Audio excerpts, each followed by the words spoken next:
Hi, this is Ramya. Last வீடியோல எப்படி குளிக்க வைக்கணும்னு பார்த்தோம். இந்த வீடியோல எப்படி எல்லாம் குளிக்க வைக்கவே கூடாதுன்றத பார்க்கலாம். கை காலெல்லாம் நல்லா இழுத்து முறுக்கி நசுக்கி தலைகீழா போட்டு இந்த மாதிரி எல்லாம் பண்ணவே கூடாது.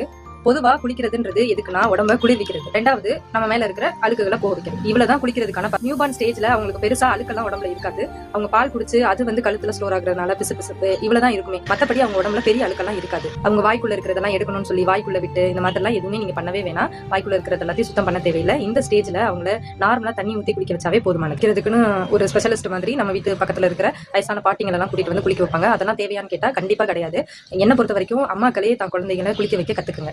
வீட்டுல இருக்கிற பெரியவங்களோட ஹெல்ப் பக்கத்துல வச்சுக்கிட்டு நார்மலாவே நீங்களே குளிக்க வச்சு பழகுங்க.